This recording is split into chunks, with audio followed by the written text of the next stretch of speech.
Hello my fellow riders and welcome back to Riding Reviews. Today we have a new bike project to do.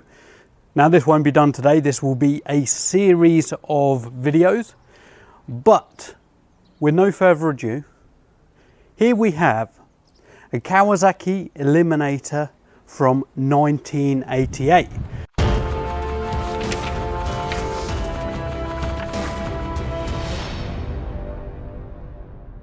Now this bike was purchased by the person that I bought it off of in 2011 and I believe it was put in their garden and not moved since. This bike has never had an MOT from new. So it had the 3 years of standard MOT that comes with a bike and it hasn't done anything since then. On the clocks it has 12,497 miles on it. Or is that kilometers? Sorry, 12,497 kilometers. And as you can see, it's in a bit of a state. From what I've been told, it's been sitting in a garden doing nothing since 2011. Now I did put this battery on my solar system to charge it for a couple of days. It has got some voltage, but not enough, I don't think. It does have an alarm system on it. There's a light.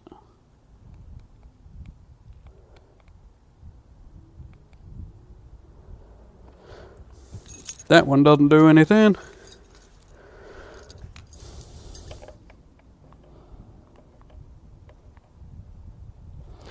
Light stopped flashing.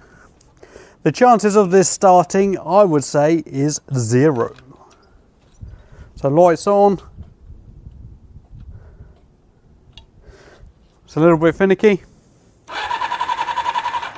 Wow. That battery hasn't had any juice in it since 2011. Jesus.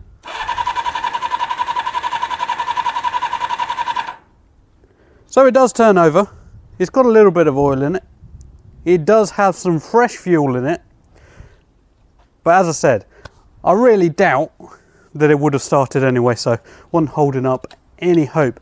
So what we're going to do is, firstly, we need to give it a damn good clean, because it is absolutely disgusting.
Then we're going to go through some checks, see if it's got a spark. We're going to have to clean out those carburetors because there's no way that they're not full of crud at the bottom. Potentially we're going to have to flush out the tank because over that amount of time there's probably going to be water in there. I will start it with the oil. I did do a dipstick check and there's no water in there. There is just oil. So I'm not going to change that until I get it started, let it get warmed up. Once it's warmed up, then I will take the oil out. The rev counter, I will repair that as well. I'm not going to replace it, I'm just going to repair it. Indicators, I have new indicators for this from a Yamazaki F60. And yeah, we will get this to a state where we can get it MOT'd. and get it gone. So if you want to see me restore the Kawasaki Eliminator 400cc, stay tuned, subscribe, but as always, ride safe.